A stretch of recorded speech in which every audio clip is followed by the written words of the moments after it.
Hello and welcome to the Flix Forum podcast, where each episode we go back and we look at a Netflix original film in the order of release. This episode, we have Netflix 190th film from 2019. It's the Christmas romantic comedy Let It Snow, directed by Luke Snellin. It stars Isabela Merced, Shameik Moore, Kiernan Shipka, Odeya Rush, Liv Hewson, Mitchell Hope, Jacob Batalon, and Joan Cusack. I'm Jesse, and I'm here with MJ. How are you? Good. It's quite a cast, Jesse. Hopefully in 5 or 10 years' time, we'll be like, wow, what a cast that was. Well ahead of their time. It is a big cast. And I think we're probably going to struggle when we do get to the characters in this one, that it's like, how much do we talk about? Because there are so many characters in this film. And I guess that's the structure of this film. Yeah, that's it. Yeah. Well, we'd like to start the show off with the Fast Flicks, where we do a quick little summary of the film. I'll just say now, if you haven't seen Let It Snow and you want to check it out, we're going to spoil it. So give us a pause, come back later. But MJ, give us your Fast Flicks for Let It Snow. Good spoiler alert. Now I'm wondering if you're going to spoil the film in your Fast Flicks by getting it in nice and early. Look, this is kind of a hard one because it's very difficult to really get the vibe of this film in a sentence. But I've just gone with it in a small snowy town. A bunch of teenagers are dealing with all their own teenage issues. Yeah, it's a good one. I like it because I'm similar. So I've said a bunch of teens deal with life's big problems during the festive season. And then the festive season's a funny one as well, because I mean, this movie doesn't have to be a Christmas movie. I think it still works as a Christmas movie, but I think everything in this movie, still works outside of the whole Christmas feel vibe. It wasn't like Christmas meant much. It was good. It added to the vibe, but it wasn't important. Not for all the little character stories that we had. Definitely, yeah. There's ones that you could just have in any sort of film anyway. Yeah, exactly. Apart from like the Christmas elf, there was nothing that like had to be done for Christmas, or no one really had like there was holidays and things, but no one had like proper plans. We got to get this done before Christmas. So, true. Anyway, I'm getting ahead of myself. That's okay. Let's talk about how this one came together. How did it end up on Netflix? Where was it made? All that sort of interesting information. I was very surprised to discover that it was based on a novel called Let It Snow: Three Holiday Romances by Maureen Johnson, John Green, and Lauren Miracle. Yeah, it's funny word. with a Y in there. That's a cool surname. It just doesn't feel like it would lend itself to being a novel. I don't know. I mentioned this at the end last week. Remember? I was happy when I actually read it, and I was right. I was like, I'm sure this is a John Green story. So I'm very, very happy that I was right. But yeah, I remember seeing it on the shelves at the shops. Is that right? Yeah. Well, I don't know. Like, we've both watched the film now. Can you imagine this as a novel? Well, if you've got three authors, it'd be very easy to split up each character's arc and just edit the chapters in between so it runs parallel, I guess. It's very true, and I guess you could go in a lot more depth to the characters in a novel as well. You've got more time to do it, which this film didn't really do, and it's kind of okay. But anyway, I was surprised to hear that, but nice and early. So September 2014 was when Universal actually had the rights to the novel, and nothing really happened with that. It was 2016 when Luke Snellin was announced as the film's director, and then December 2018 was when they announced that the film was actually going to be produced and released by Netflix. So obviously Universal realized it wasn't going to be that profitable for them, so they dished it off to Netflix prior to it being actually produced. So Netflix were on board nice and early. And then principal photography began in February 2019. It was filmed in Toronto and Millbrook in Ontario. And it was released on the 8th of November, 2019, just in time for Christmas. Yeah, good story. It was nominated for an award at the GLAAD Media Awards, the GLAAD Awards, for the Outstanding TV Movie. Never heard of the GLAADs before, couldn't find anything about them. We talk about this all the time when these movies get nominated for TV movies, though. It just really bothers me because I just don't know what constitutes a TV movie these days. But anyway, we don't have to get into that today. I think the title is an interesting one because I think if the term "Let It Snow" can sometimes be used as a a reference to a thing called Coke, and I'm not talking about the drink. So interesting title for a teen sort of film or book or whatever it was. Novel. My head never went there. Never and went even there. when you said it's an interesting title, I was like, what are you talking about? Because it's going to get confused with the song. Like, there you go. I didn't even think that. Yeah. I'm too sheltered. Translations around the world in the Spanish-speaking parts of the world. This is called White Nights. So it ties in again with that reference to the illicit substance. Wow. White Night, Unforgettable Love Stories. In France, it's called Love Flakes. That's interesting. Germany, it's called Days Like This. Just completely removes anything to do with snow, Christmas, etc. And in Italy, it's called Fall in Love in the Snow. That's sweet. That's sweet. You know what? I always think Days Like This is the best one. Marketing wise, it's terrible for a Christmas movie, but it kind of, that's probably the one that fits the story the best. Yeah, not a bad call. What are the audiences and critics saying about this one? IMDb has it sitting at a 5.8 out of 10 off 22,000 ratings. Not too bad, bit under par. Letterboxd, 2.5 out of 5, but 35,000 ratings. So a lot more ratings on Letterboxd than IMDb. And as we know, we're not watching this during Christmas time, but during Christmas time, sometimes you just want to watch a Christmas movie. So I'm not surprised that those ratings numbers are healthy enough for it. True. Rotten Tomatoes, the critics actually like this one. It sits at 81% on 27 reviews, so fresh. The audience 27 reviews. Yeah, audience a bit lower, 46% on more than 250. So critics not too harsh on this one. Interesting. I see you as a very good critic. So what are your early thoughts on this one? Well, I appreciate the sentiment. I think it's fair to say that this is a pretty ordinary movie, and I absolutely loved it. But does that make sense? Because the characters were really one-dimensional. I think aspects of the story seem to be glossed over just constantly, and I never really knew who knew each other in this whole circle of friends that seemed to be appearing. And I just didn't care about any of that, because it had a before sunrise meet cute, almost literally on a train. It had a guy telling you that the universe will provide for you in a really mocking but kind of fun way. It had characters falling in love. It had teenagers dealing with teenage problems. It had a Christmas elf village collection, which I love. And I just wanted every single one of these characters to get what they wanted. And I wanted to be there with them on this day with this crew and party with them at the Waffle House. And I don't care. That's how I feel, because by the end of this movie, I was so into it. It's so funny. I've literally used the word ordinary as well, because looking back on this, I was like, how did I keep up with all the characters and what was going on? And reading about it, I was like, yeah, this wasn't that good, but I enjoyed it too. It was fast paced. You just had to keep your wits about you. It was sweet. It was watchable, and there's some good moments. So yeah, it was. When you look at it, when you look at it on paper, you're like, and you look at it up and you're like, oh man, this is a piece of pile of steaming poo. Doesn't work. I still enjoy it. It's just watchable.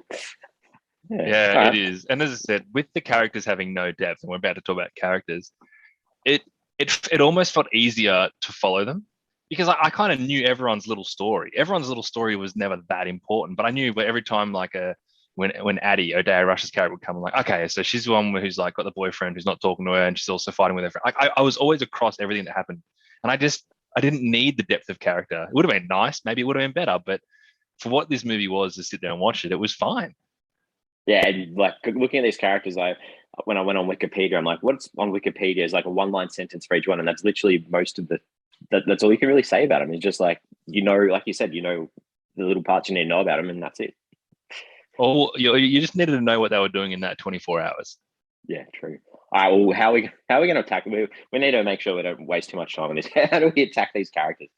Well, yeah, there's not much to say about all of them, which is nice, but I've actually gone through them all in IMDb order, which seemed to be the right way that they've built them. Sometimes IMDb is a bit funky that way, or sorry, the way they cast them is funky. But I want to start with Julie, played by Isabela Merced. It felt like her story was kind of the baseline of the film, and everything else kind of happened around her. And I think that worked really well, because her story had a lot more depth than the others, and it actually mattered. It wasn't like a little breakup, or it wasn't like I'm fighting with my friend or things like that. I don't have much to say about it. I really liked her character. In fact, her and Stuart's story was probably the one story I cared about the most. And I think that worked for them to ground it with her story. Yeah, I agree with you. I think that it was nice to have a character that had a tough life decision rather than just a teenager decision where it was like, do I look after my mum, her last moments, or go off to college? And I really did like the idea too of just randomly meeting someone and just having a connection straight away. It's just a nice thing to see rather than, you know, having your ups and downs. Just like, cool, we click, let's have a fun day together and see how it goes. It was cool. So true. It's so the magic and the romance of it all is really nice, and that leads us to Stuart. I was less into him and less sympathetic to his case, obviously being a very famous musician. But I appreciated him having that outsider's view of the town, and it made, obviously as viewers, we're outsiders as well, and it made what could have been really mundane not mundane. The beauty of the town, but also just the way everyone was interacting felt nice coming from his perspective. So that's kind of all I've got to say about him. Yeah, the idea of passing through town, and I didn't mind the idea of a celebrity enjoying not being recognized or, you know, obsessed with, and just but trying to be able to be themselves. I didn't mind that little arc. I know it's not an amazing arc and it's not an amazing thing that happens, but it was cool to see. I feel like these just like little vignettes almost that were just little stabs at the characters. That's what it is. Have you got Addie next? I've got Addie next. I'm still not sure whether I like Odeya Rush as an actress. I've seen her in a few things now, and I don't know. In this she was overly dramatic, but she had these genuine teenage issues, and that was you almost like you needed that character, and that's kind of. I found her so frustrating because like you said, just that annoying. There wasn't any moment really like just annoying the whole way through, and then like one moment at the end where you're not annoying, and just the paranoia, the obsession, the attention to the social media. You know, boyfriend's going to cheat on me, blah blah. Just really annoying. Didn't care for her, and we'll probably talk about the tinfoil woman later, who's probably her counterpart in this. Really, that, you've got the idea of someone being obsessed on a phone, so we need to add that into a teen film. That's what it felt like, yeah, and that obviously leads in beautifully to Dory. I actually loved her story, not just the romantic side, but also the friendship with Addie. I think as a character, I think she was wonderfully strong. She was resilient. She was very selfless. She got knocked around, but she never did let her ego stand in the way of anything. And she just backed herself in by knowing that everything she was doing was the right thing. And she took comfort in that, and she never wallowed in the things that weren't going well. I just loved this character. She was fantastic. Yeah, good performance, good storyline. You know, the idea of being ignored by the people that you want to pay attention to, like her best friend, and then the cheerleader girl, Kerry, that which has a secret sort of romance with. Mm-hmm. There's something that just didn't sit right with me for some reason, and I don't know whether it's I don't know what it was. I'm not sure whether it was because this was the lesbian story of the film that I wanted it to be more of a positive, like, and I know like the character dealt with it so well, but it was like, let's put the hardest obstacles. She's got two obstacles that she's got to face. Everyone else doesn't really have that. So I don't know. I just felt like I wanted some more positivity. And I know at the end we sort of see it, but I just didn't like seeing her getting treated poorly by, you know, the girl who wants to impress her friends. And I know that they have a reason for that and all that stuff. I just felt I didn't want to feel sorry for this character, even though like it was a good character, it was a good story. I wanted to feel good for her, and that sort of threw me off a bit on it. I get that. I love the way she handled it all, though. She was always very, whatever, like, I'm not doing the wrong thing, so whatever. And the way she stands up to Addie, just being like, just pull your head in. That stuff was really good to see. And I think if this movie is aimed at teenagers, hopefully that stuff can resonate with them more than anything else. Good points. Tobin. Tobin was a bit of a wiener, but I did empathize with that inability for him to actually follow through with these things and his feelings and what he was going to do. And I think we all know that feeling of going into your shell and then just like not caring about anything for a little while, but then sort of coming out of it with a bit of bravado. It just felt relatable. Yeah, just I guess everyone sort of had a crush that you're too scared to talk to anyone about. So, like you said, relatable. but a little bit of a pain.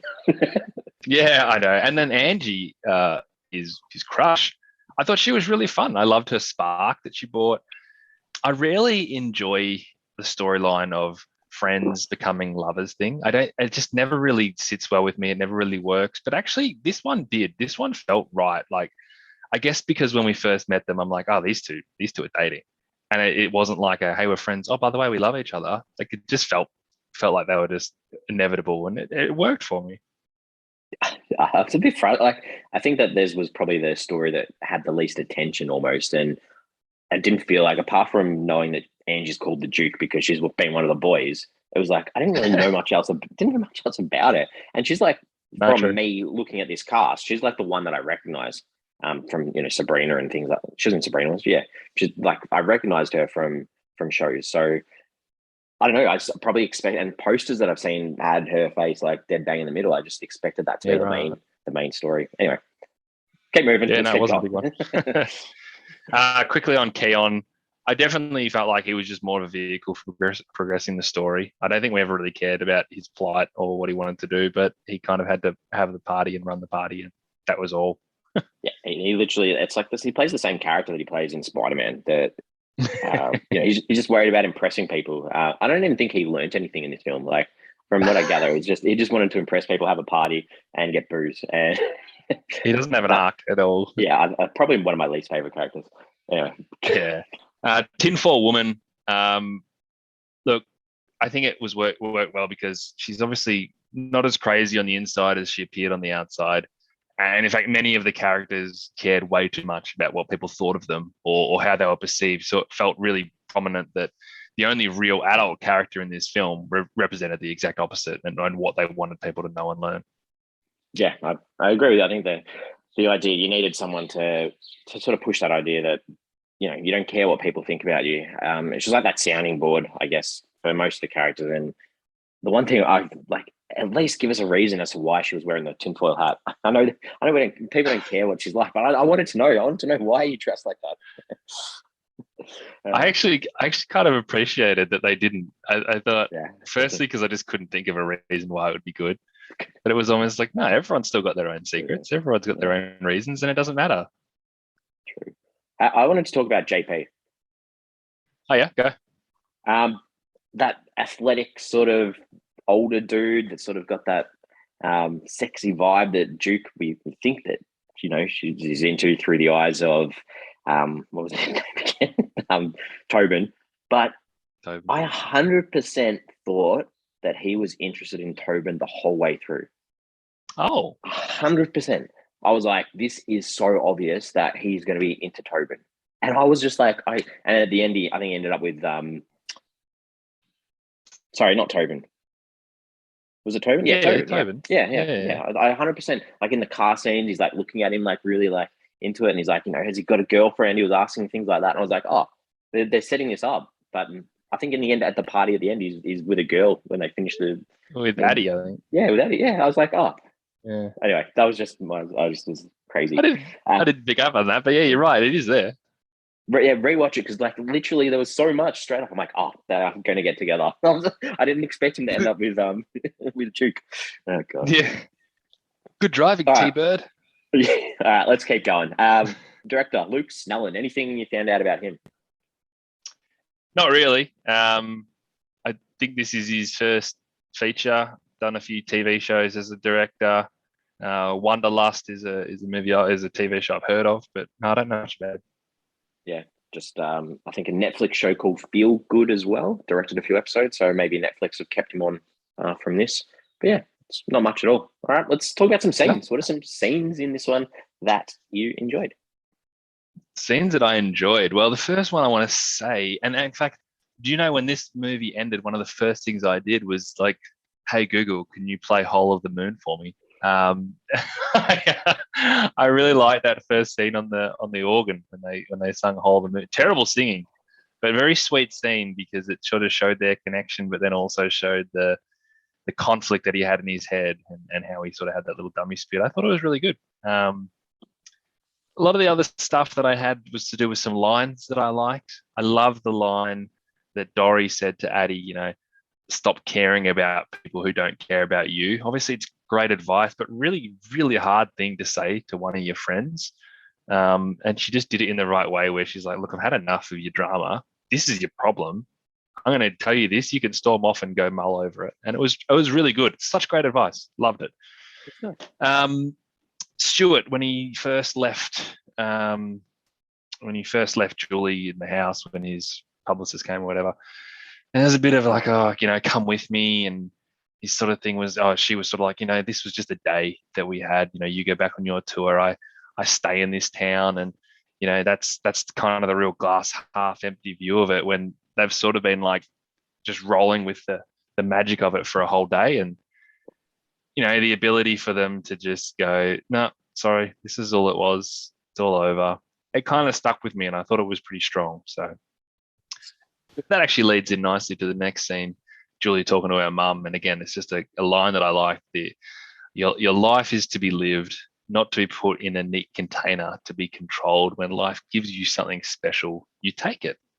And it's a wonderful parental advice, but I think anyone can sort of take that advice. The idea when something comes along that you may not have anticipated or you may not have expected, and you may not think that you should do it, just bloody do it. And what a great way to live your life.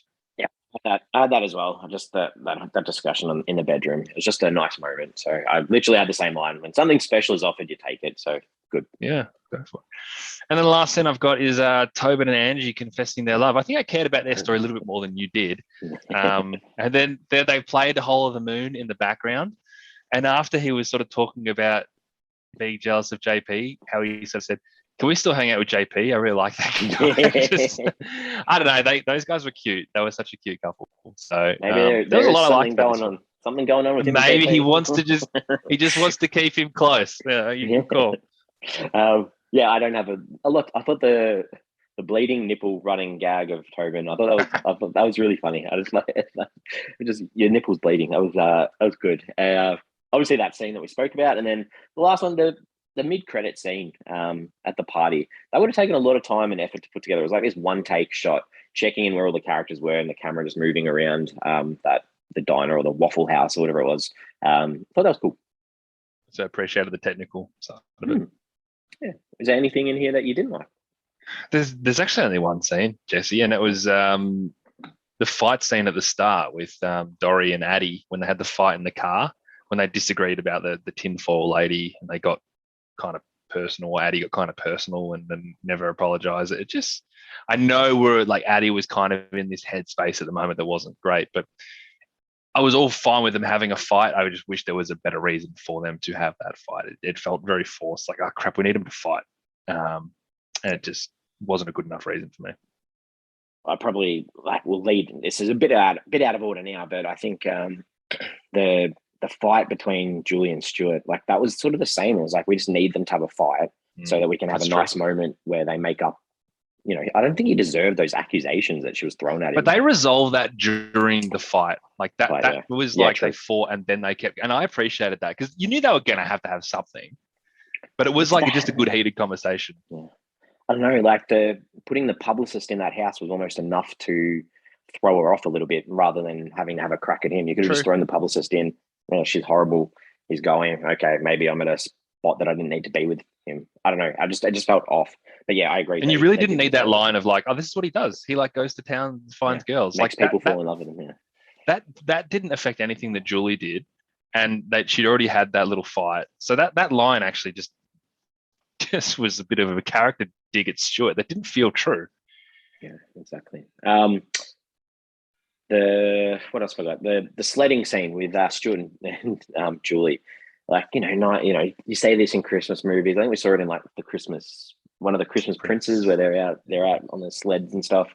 But then, like, for them to fall off and then she's about to get hit by a car in the middle of a sled field, I was just like, come on, you're not going to have roads that close to where people are sledding. It's a really good point. And I've got two things to add to that, because firstly, she was in the middle of that road for quite some time that the person in the car 100% would have seen her and stopped. And secondly, he fell off so far before that. There's no way he would have got there in time. No, and maybe they're expecting him to skid. If you put the brakes on, he's going to keep going because it's snow. I don't know. Maybe, but yeah, there was a few flaws with that. It's a good pickup.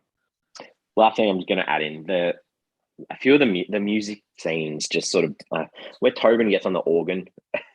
Hole of the Moon. Oh man, sorry.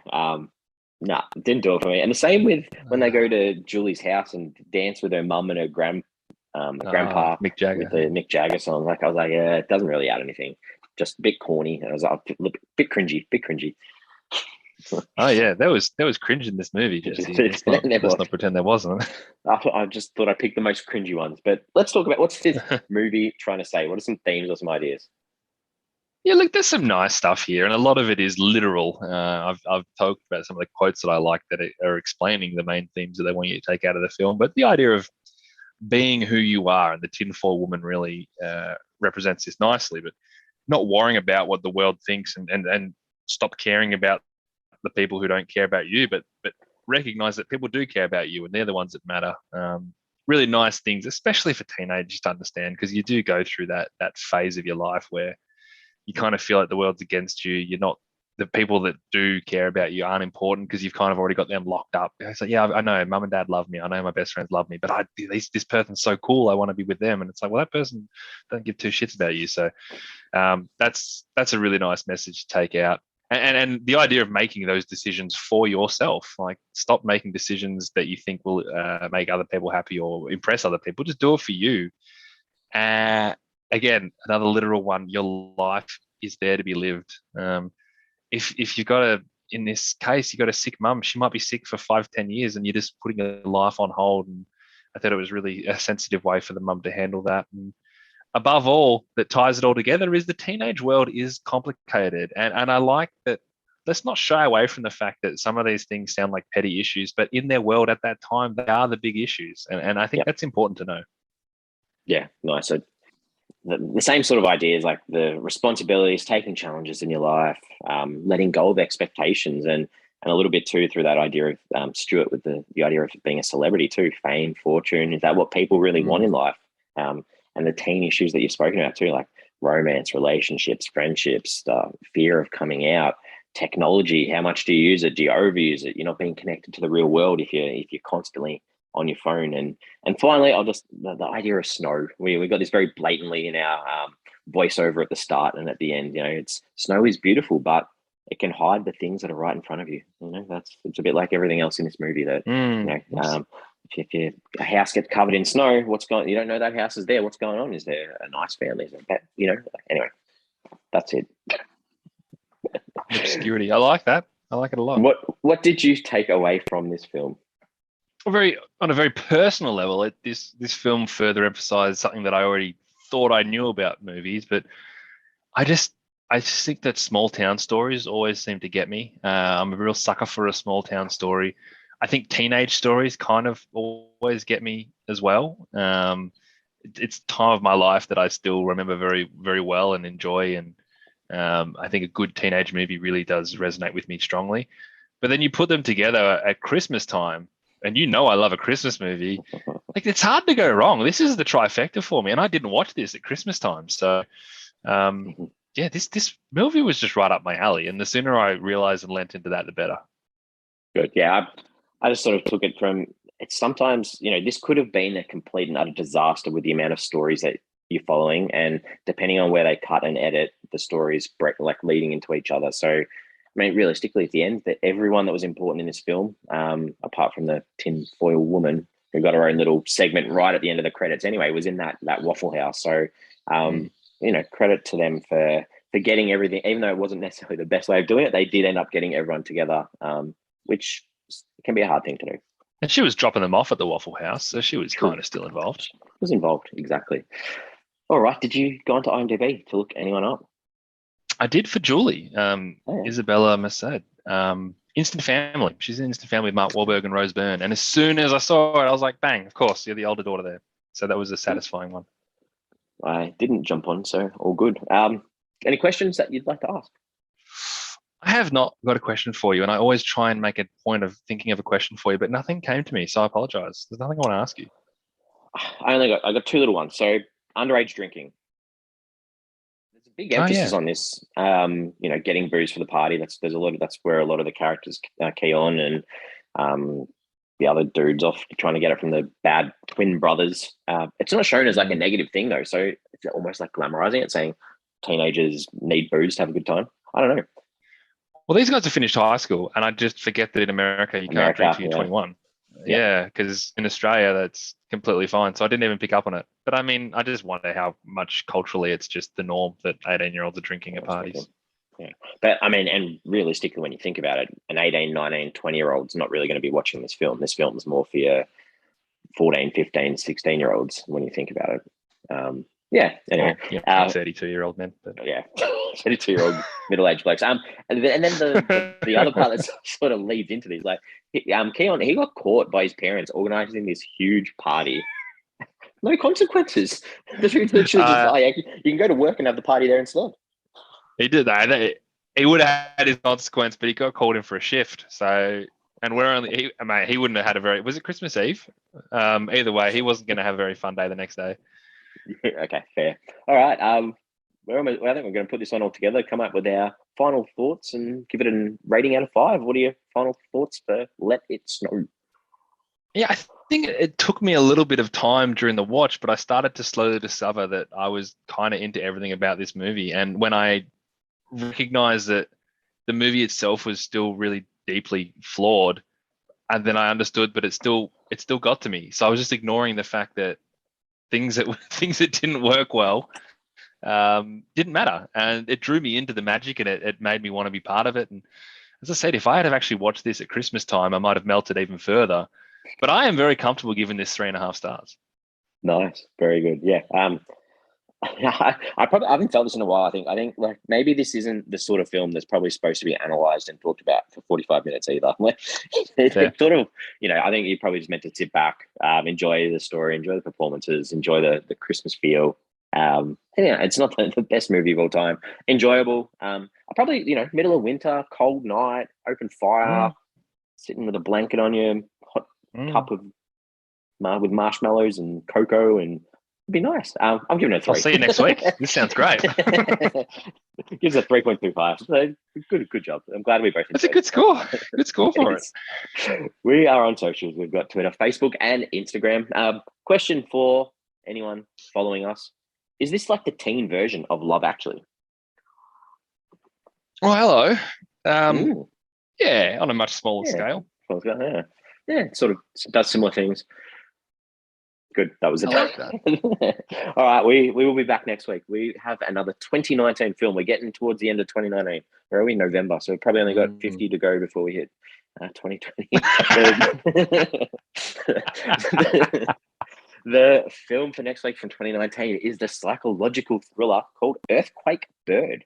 It's directed by Wash Westmoreland. It stars Alicia Vikander, Riley Keough, Naoki Kobayashi, and Jack Huston. That's what we've got next week. A psychological thriller. A bit of a cast. So get on board. If you're keen next week to follow along, that's what we've got. But it's nice. Sometimes these ones aren't necessarily my cup of tea, so it's nice to sort of have a few laughs and some nice moments. The more I think about this is the teenage Love Actually. I think you're onto something there. Oh, good. I'm glad. Like I was just like, it's like, the same sort of connecting stories and all that sort of stuff. Yeah, and it's Christmas. And they would love to hear that. They would. I mean, they should market themselves as that. Should be the tagline, which it didn't have. So, as always, it's been a pleasure, and I will see you next week. See you then, mate.